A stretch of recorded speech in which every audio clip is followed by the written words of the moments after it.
leur bouche pour édifier son peuple. Nous rendons grâce à Dieu pour ça. Je vais dire encore merci à notre papa. Car il a permis que nous soyons là aujourd'hui. Il nous a réitéré sa confiance.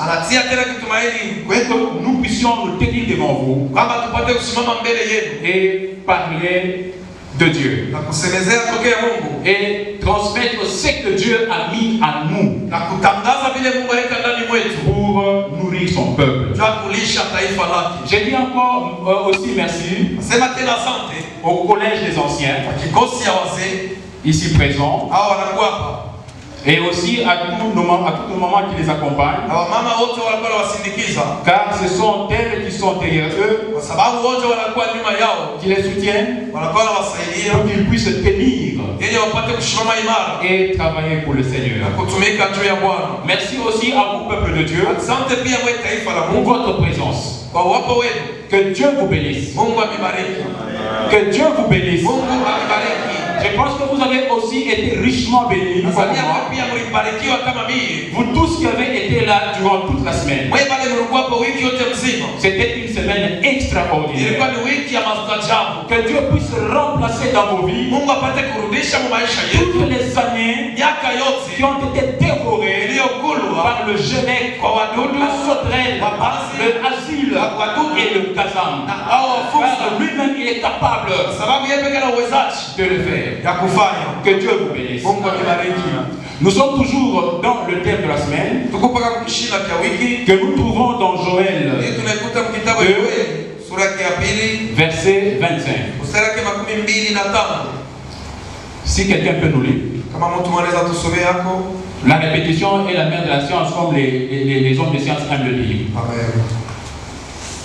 Joël chapitre 2, verset 25, nous lisons: je vous remplacerai les années qu'ont dévoré la sauterelle, le Genèque, le asile et le gazan, ma grande armée que j'avais envoyée contre vous. Amen. Amen.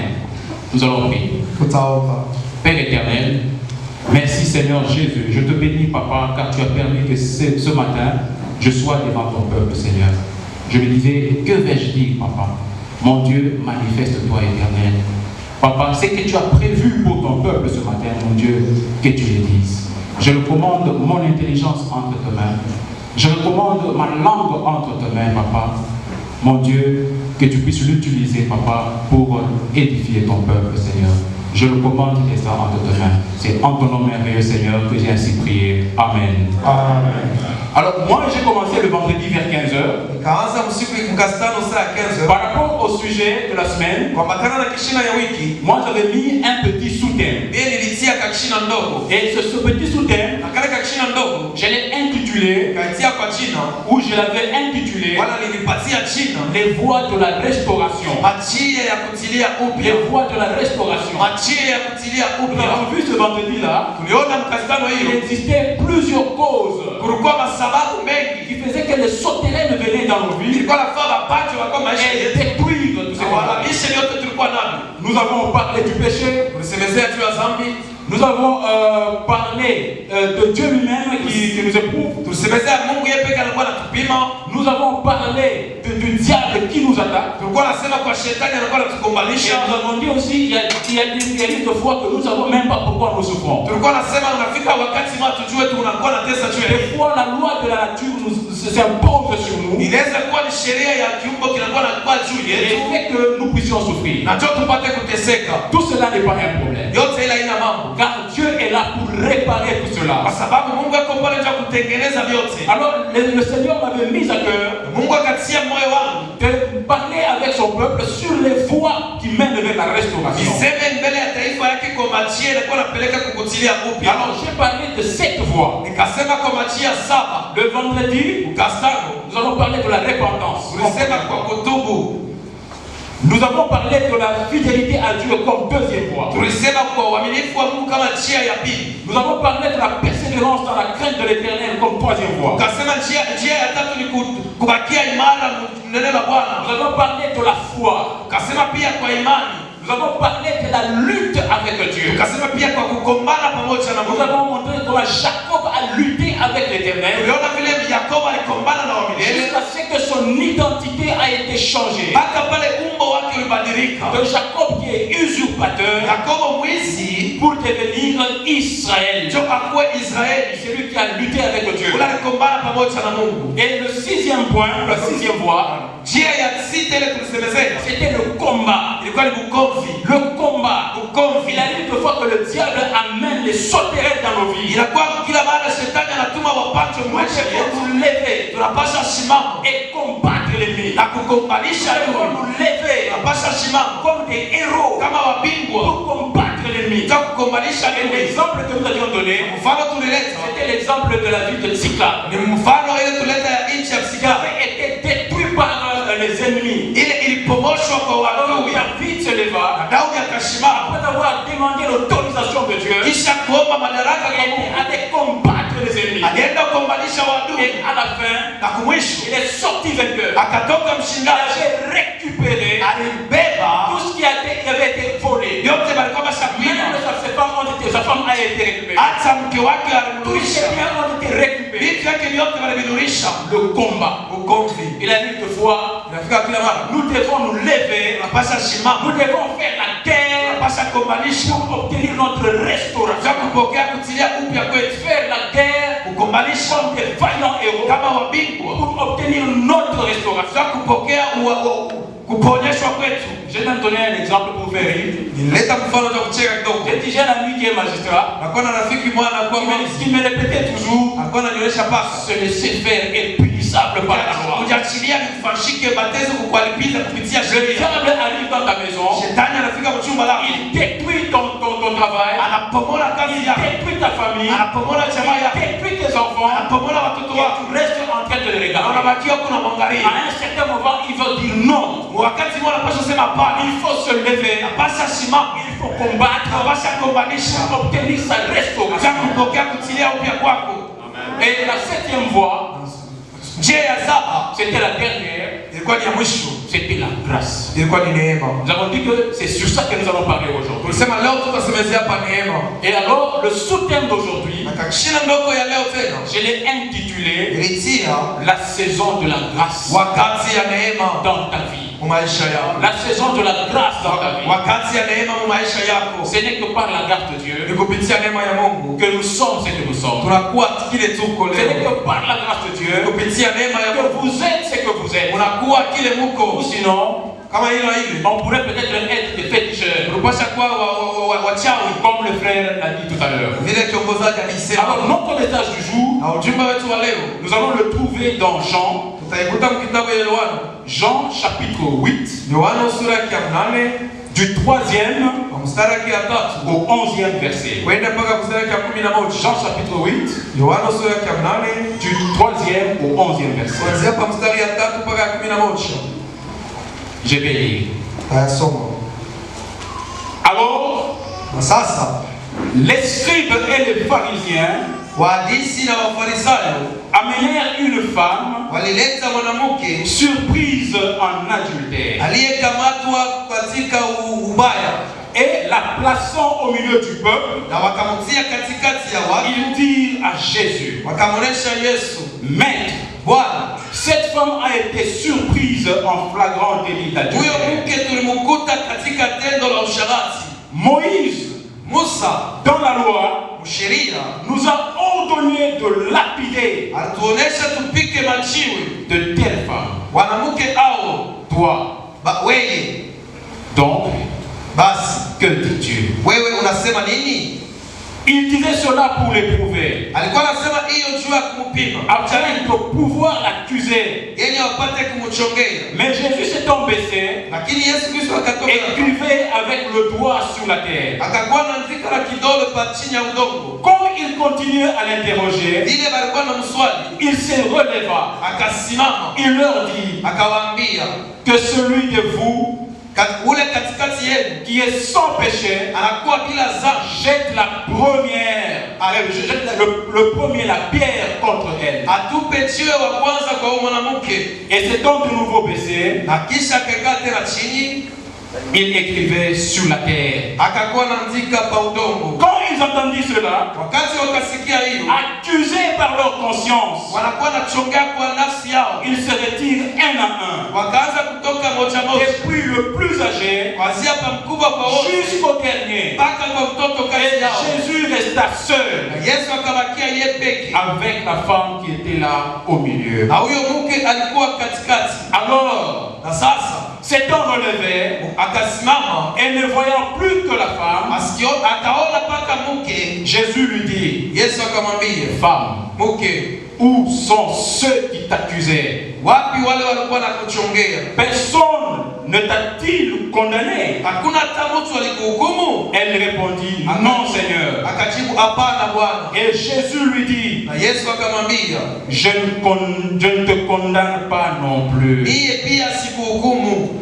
Va Wende et ne pêche plus. na usitende dhambi tena. Va Wende et ne pêche plus. na usitende tena dhambi. C'est une histoire que nous connaissons tous. Ni hadithi tunajua sisi wote. Il s'agit de la femme adultère Kwa mke wa msharati que le pharisien avait amenée vers le Seigneur Jésus ule wafarisayo walimletea Bwana Yesu en lui disant, kumwonyesha cette femme a connu l'adultère. huyo mke alikuwa msharati. Selon la loi de Moïse, Kufuatana na sheria ya elle Musa doit être lapidée. tunapasha kupika Et majiwe. toi, Seigneur Jésus, Anapasha kupikiwa majiwe. qu'est-ce que tu dis? Na wewe Bwana unasema nini? À ce moment-là, Jésus écrivait. Ule wakati Yesu alikuwa anaandika chini. Tellement qu'ils insistaient, Na pale walikuwa anahakikisha, tellement qu'ils insistaient, walikuwa anahakikisha. Jésus leur a répondu. Yesu akawajibia. Il leur a dit ceci, Akawaonesha hivi.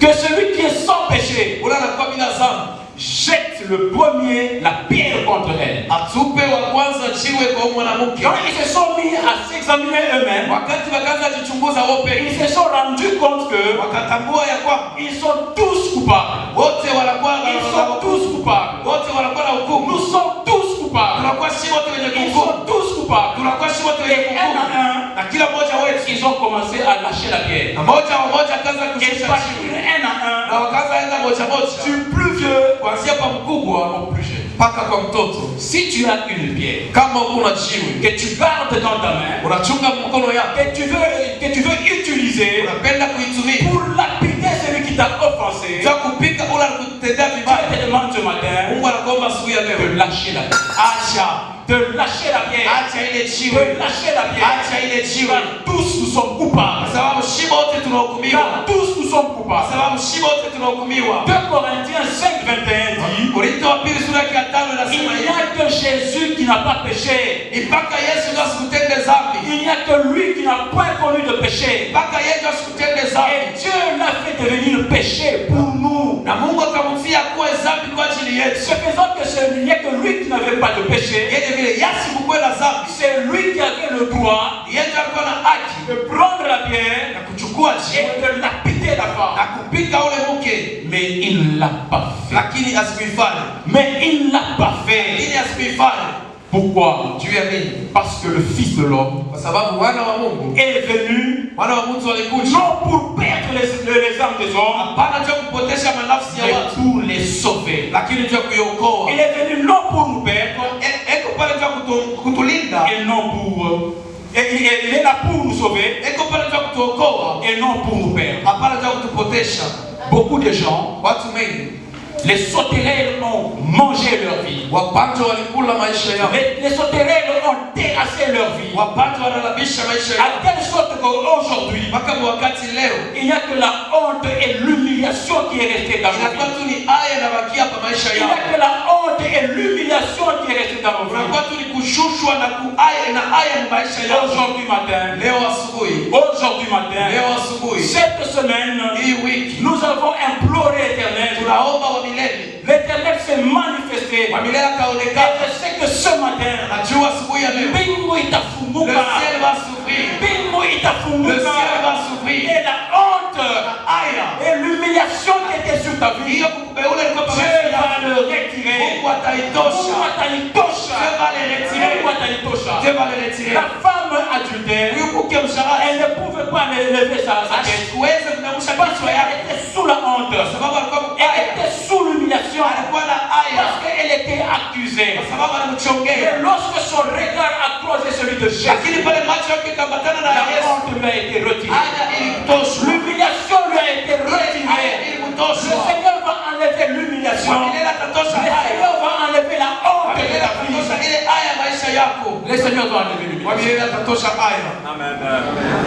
Si ce n'était que, si ça n'a pas été la grâce, Kama ikukuwa tu neema, nous serions tous condamnés. tulipasha kwa shimo tu lenye Et kuhukumiwa. personne n'allait être sauvé. Hakuna hata mmoja alipasha Personne okolewa. n'allait être sauvé. Hakuna hata mmoja alipasha okolewa. Mais Dieu, par sa grâce, Lakini Mungu kupitia neema yake il a envoyé son fils qui était sans péché. akatuma mwana wake alikuwa bila dhambi, Il a fait péché pour nous. akamtia na kuwa Et dhambi par kwa ce ajili yetu. meurtrissure, Na kupitia vidonda vyake notre condamnation hukumu kwetu a été remplacée ilibadilishwa par le salut. kupitia wokovu. Comme il est écrit, Vile il n'y inaandikiwa, a point de condamnation pour ceux qui sont en Christ. hakuna tena kuhukumu kwa wale wanakuwa ndani ya Kristo, Lesquels ne marchent point selon la na chair, wala watembee kuambatana na mais mwili, selon l'Esprit de lakini Dieu. kuambatana na Roho wa Mungu. Il est encore écrit, Paulo anaandika tena, il est encore écrit, inaandikiwa il tena, a effacé l'acte akazimisha hiyo dont tena, les ordonnances nous condamnaient hiyo masheria ilikuwa natuhukumu, et qui subsistait contre nous. ilikuwa ikati juu Il yetu, l'a détruit akaipomola en le clouant à la croix. kuitia kumsalaba, Il a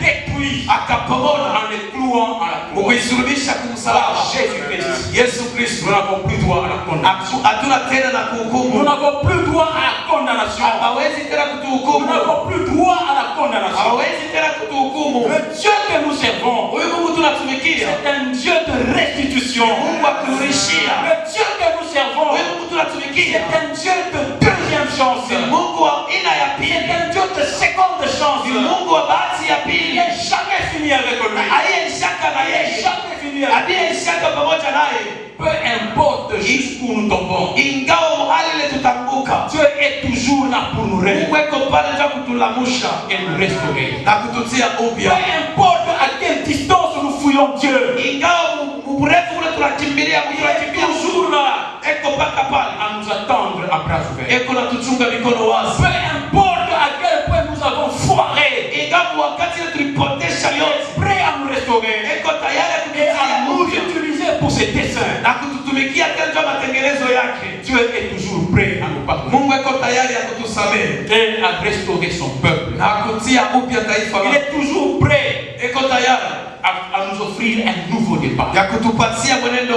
mpya. Il n'est jamais fini avec Dieu. Yeye alishaka pamoja na Il Mungu, n'est jamais fini avec Dieu. aliyeshaka pamoja Par na ce Mungu meurtrissure, kupitia vidonda vyake. non, il a pris notre condamnation, utilisé par le diable pour nous accuser. Inaweza kwenye kutumia kwa shetani ndio Peut kutuchongea. être utilisé par le diable pour nous accuser. Shetani siwezi kuitumia ndio kutuchongea. Quand vous appartenez au Seigneur, Wakati unakuwa ndani ya Bwana, il fait table rase de tout ce qui s'est passé avant. anasambaza vyote na vitosha vyote Il vilikuwa fait vya table zamani. rase de tout ce qui s'est passé avant. Anatosha vyote vilikuwa vya zamani. Lorsque nous entrons en contact avec Dieu, Wakati tunaingia masiano na Mungu, lorsque nous acceptons le Christ, wakati tunachika Kristo, tout change, vyote vinabadilika, tout devient nouveau. vyote vinakuwa vipya, Même ton calendrier. hata kalendria yako. Dieu est capable de le faire ton calendrier. Mungu ako na uwezaji wa kubadilisha Dieu kalendria est yako. capable de le faire ton calendrier. Mungu ako na uwezaji wa kubadilisha kalendria Il a yako. passé beaucoup de temps en dehors du Seigneur. Walipitisha na siku mingi Peut-être nje ya Bwana. elles ont abîmé beaucoup de choses dans ta vie. Inaweza kuwa wapata wanalamisha Il mingi n'est maisha pas yako. trop tard. Wakati Dieu haiyapita, va refaire ton calendrier. Mungu atabadilisha Voilà kalendria yako. pourquoi il a dit, Ndio kwa maana je anasema remplacerai les années nitabadilisha pour miaka dévorer le sauterelle. iliyokula kwa Il wapata, remplacera ces années. atabadilisha ile miaka Lui seul kwa sababu yeye est pekee capable de le faire. ndio kuna uwezaji wa kuitimiza. Il va le faire. Ataitimiza. Lorsque tu donnes ta vie au Seigneur, Wakati unatoa maisha yako kwa Bwana Yesu Kristo, le Seigneur entre dans ta vie. Bwana anaingia kwa maisha yako, Il remonte au jour où la sauterelle était venue dans ta vie. ananuria mwile siku bado anazaka kuingia maisha yako, Il enlève toutes ces années perdues anaanza kutosha miaka yote ulipotesha, et il recommence à compter. na anaanza kubalula, Il recommence à compter na anaanza kubalula à upya partir du moment où kuanzia mwile wakati vous vous êtes repentis. ulitubu. Amen. Toutes ces bénédictions que vous avez manquées pendant cet instant-là, Baraka yote ulipotesha wakati ulikuwa mpotevu, il les a stockées pour vous. alikuwa anaitia muakiba Il juu les a yako, stockées pour vous. alikuwa anaitia muakiba juu Ton yako. papa vient de le dire Vile maintenant. baba anatoka Il kusema, est le maître du temps et des eko circonstances. mwalimu wa wakati na majira, Il est le maître du temps et des circonstances. eko mwalimu wa wakati na majira. Il va refaire ton calendrier. Akatia upya kalendria Il yako, va refaire ton calendrier. akatia upya kalendria yako, Il va te faire oublier toute la souffrance que tu as endurée, atakusababisha mateso yote ulipitisha, tous les moments difficiles que tu as traversés, wakati yote ya nguvu ulipitisha, il va te faire oublier cela. atakusababisha hayo. Comme il avait dit une fois aux enfants d'Israël, Ila anaonyesha siku moja watoto wa Israeli, les Égyptiens que vous voyez, Wamisri hapa Mungu nawaona, les Égyptiens que vous voyez, Wamisri hapa Mungu naona, vous ne les verrez plus. hamutawaona Vous kamwe, ne les verrez plus. hamutawaona kamwe, Vous ne les verrez plus. hamutawaona C'est kamwe. un Dieu capable. Ni Mungu awezaye, C'est un Dieu capable. Mungu awezaye, Ce qu'il dit, bila anasema il le fait. anaitimiza, Ce qu'il dit, il bila le fait. anasema anaitimiza. Voilà pourquoi il nous dit en Joël, Ndio kwa maana tunaonyesha Yoeli, je vous remplacerai nitabadilishia les années miaka qu'on dévorait. hiyo walikula La sauterelle, pajo, le casil, wadudu, le asile, wadudu, le jelek wayeleki et le gaza. na wafunza. Et dans Joël 2,26, Na Yoeli sura yake ya pili mstari wa 26 il dit, anasema vous mangerez mutakula et vous vous rassasierez. na mtashiba, Vous mangerez, mutakula, vous vous rassasierez. mutashiba. Et pendant qu'il disait que vous mangerez et vous vous rassasierez, Wakati alikuwa anasema mtakula na mtashiba, les sauterelles avaient déjà détruit toute la plantation. wapanzi walikuwa shalabisha vyote waliotesha, Mais lui dit vous mangerez lakini Mungu anaboresha mtakula et vous vous rassasierez. na mtashiba. Ils vont manger quoi? Watakula nini? Puisqu'il n'y avait plus rien. Kwa sababu ukwe kitu. Ils vont se rassasier comment? Watashiba namna gani? Puisqu'il n'y avait plus. Kwa sababu ukwe kitu. Peu importe Ingawa les temps wakati et les circonstances. na majira, Quand Dieu dit, wakati Mungu anasema di na anasema, quand Dieu a dit, wakati Mungu anasema dit, ashasema et ça va se réaliser. na vitatimizika, Ça va se réaliser. vitatimizika. Ne te pose pas la question comment. Usiulize namna gani vitafanyika, Ce n'est pas ton problème. ila ina mambo yako. Ne te pose pas la question comment. Usiulize namna Ce gani, n'est pas ton problème. ila ina mambo yako, Car ces voies sont kwa insondables. sababu majia yake hawezi Ces voies kujua, sont insondables. majia yake hawezi kuijua, Et sa parole est infaillible. na neno lake haiwezi Sa parole est kusamehe. infaillible. Neno lake haiwezi kuanguka bure. Il dit, Wakati anasema tu vas manger. utakula, Tu vas manger. nakwambia kweli utakula. Quand il dit, Wakati tu anasema vas te rassasier, utashiba, tu vas te rassasier. ndiyo utashiba, Car il est le maître kwa sababu iko mwalimu de la moisson. ya kuvuna, Il est le maître iko mwalimu de la moisson. ya kuvuna. Lisons un peu Lévitique. Tusome Walawi, Lévitique 25. Walawi sura yake ya 25. Nous allons d'abord prendre du 3e au 4e verset. Tutaanza pa mstari ya 3 mpaka ya 4. Lévitique 25. Walawi sura yake ya 25, Du 3e d'abord au 4e verset. tunaanza pa mstari yake ya 3 mpaka ya 4. Mais, bon, du 3e au 4e verset. Parce qu'ici, il s'agit de Dieu Hapa inatazamia Mungu qui parlait à Moïse alikuwa anasemezea Musa à la montagne de Sinaï. mlima ya Sinai. Alors, qu'est-ce qu'il nous dit au verset 3? Anatuonyesha nini? Pendant 6 années, Miaka 6 tu ensemenceras ton champ. utapanda shamba lako, Pendant 6 années, na miaka 6 tu tailleras ta vigne. Tu tailleras ta vigne. utatengeneza mashamba lako Et tu recueilleras le produit. na utavuna. Mais la 7e année Lakini mwaka wa 7 sera un sabbat, itakuwa ya Sabato, un temps de repos pour la terre, wakati ya mapumziko kwa udongo, un sabbat mapumziko en l'honneur de l'Éternel. kwa heshima ya milele. Tu n'ensemenceras point ton champ Hautavuna shamba lako et tu ne tailleras point ta vigne. na hautatengeneza shamba lako la vinyo. Ça, c'est Dieu qui parle à Moïse. Hii ni Bwana anaonesha Il Musa, dit pendant 6 ans, asema miaka 6 tu ensemenceras. utaanza Tu kutengeneza mashamba travailles ton yako, champ pour avoir de la nourriture. unakuwa na utesha ndio kupata chakula, Tu travailles ton champ pour avoir de la nourriture. unatumika mshamba lako ndio upate Mais chakula. la 7e année, Lakini mwaka ya 7 tu ne travailles pas ton champ. hautatumika mshamba lako, Tu ne travailles pas ton champ. hautatumika. Mais maintenant, si on ne cultive pas, si on ne travaille pas le champ, Sasa kama turini hatutumike mshamba, où est-ce qu'on va trouver la nourriture? tutapata wapi chakula? Il est le maître de la moisson. Kwa mwalimu wa kuvuna, Il est le maître de la moisson. anakuwa mwalimu wa mavuno. Écoutons la réponse. Shikia jibu Au verset 20 et 21. mstari wake 12 mpaka 21. Il dit ceci. Anasema hivi, Si vous dites, kama mnasema que mangerons-nous la 7e année, tutakula nini mwaka wa 7? puisque nous ne sèmerons point Tazama atuoteshe elles ne feront point nos récoltes. Écoutez sa réponse. Au verset 21. Je vous accorderai ma bénédiction. Je vous accorderai ma bénédiction. La 6e année. Et elle donnera les produits pour 3 ans. Elle donnera les produits pour 3 ans. Il est le maître de la moisson. Il est le maître de la moisson. Aujourd'hui, il vient te dire, il est capable de te bénir. Et tu récolteras triplement. Si tu es avec lui. Et tu récolteras triplement. Notre Dieu, quand il dit, il a dit. Quand il te dit, tu vas manger, même si tu n'as pas la farine dans la maison, tu vas manger. Quand il est le maître de la moisson, quand il dit, tu vas enfanter, même si tu atteins la ménopause, tu vas enfanter. Sarah a enfanté. L'ange lui avait dit que tu allais concevoir son âge. Sarah rigolait. Sarah rigolait. Sarah cheka ça, elle ne croyait pas. Mais si Dieu a dit, cela va se réaliser. Comment?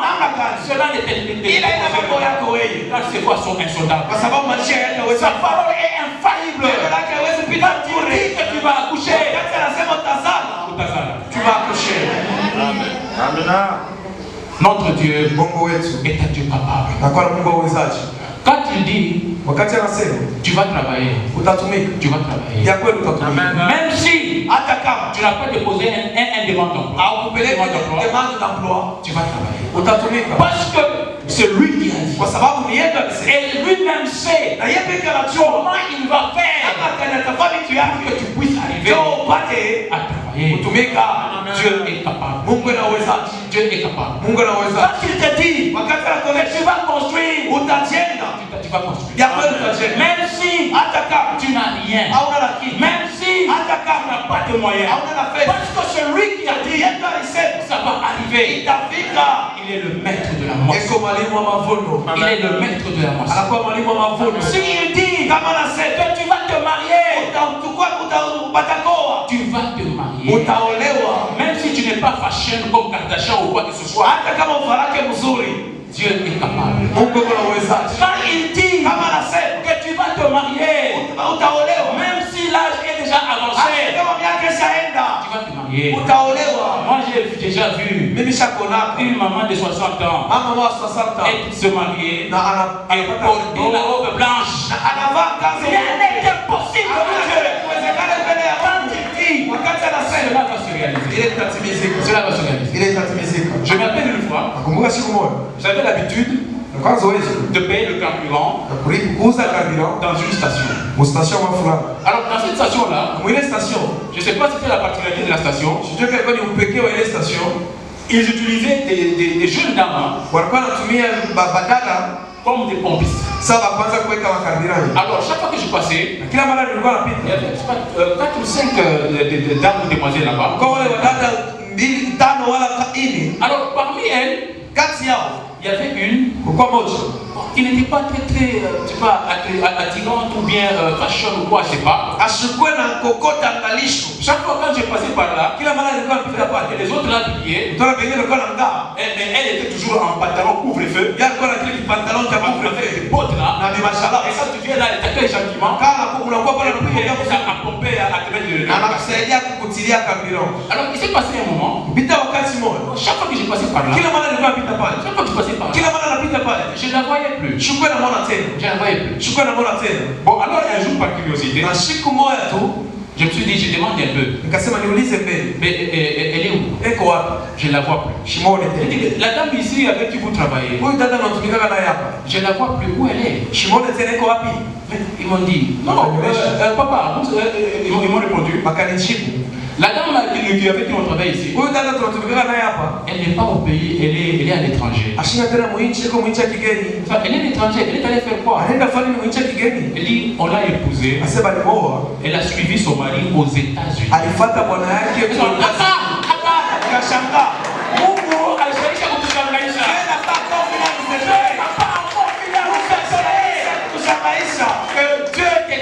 fasse étonner tes adversaires. Mungu akushangaishe wewe. Étonner. C'est ça qu'il y a quelqu'un qui peut faire. Ça, il y a quelqu'un qui peut faire. Quand il dit, la chose va se réaliser. La chose va se réaliser. Peu importe ce que tu es. Peu importe ce que tu as. Peu importe ce que les gens pensent de toi. Sa parole était faillie. Je l'ai demandé. Il dit bon, vous me mentez ou bien c'est la vérité? Il dit elle est aux États-Unis. Moi je suis là. J'ai appris je l'ai amené mon pied aux États-Unis. J'ai fréquenté l'Europe bien sûr. J'ai un peu touché l'Asie mineure. Je n'ai jamais été là. Dieu est capable de t'étonner. Mungu est capable. Il y a beaucoup de touches.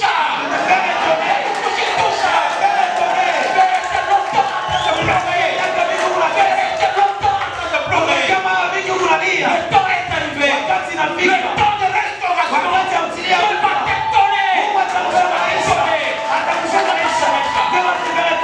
t'étonner. Le temps de restauration est arrivé. Quand il dit tu vas manger, tu vas manger. Même si tu n'as rien, même si tu viens du village, il dit que ton mari viendra des États-Unis, il viendra des États-Unis, et ça va se réaliser. Alléluia. Amen. Il est un Dieu capable. Notre Dieu, sa parole est infaillible. Sa parole est infaillible. Il est capable. Il est capable. Il dit à la 6e année, je vous donnerai le triple de la récolte. Et ils ont eu le triple de la récolte. Ce qu'ils ont eu à la 6e année, la Bible nous dit ils ont mangé à la 7e année.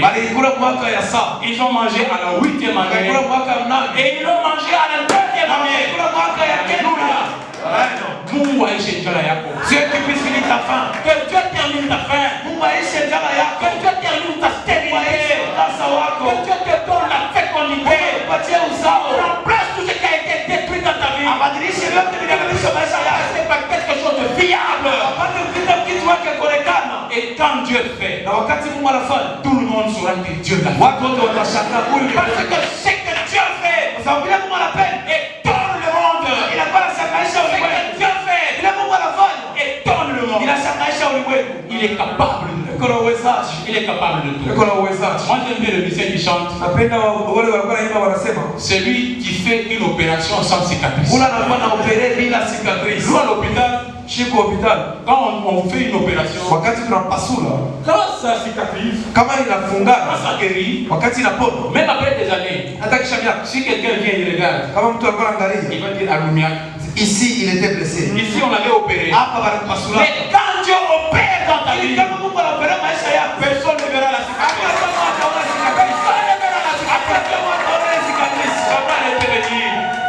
Ça va les devenir comme c'était avant. Et même plus que ce que c'était avant. La Bible dit la gloire de la seconde maison. C'est la plus grande que c'est la gloire de la seconde maison.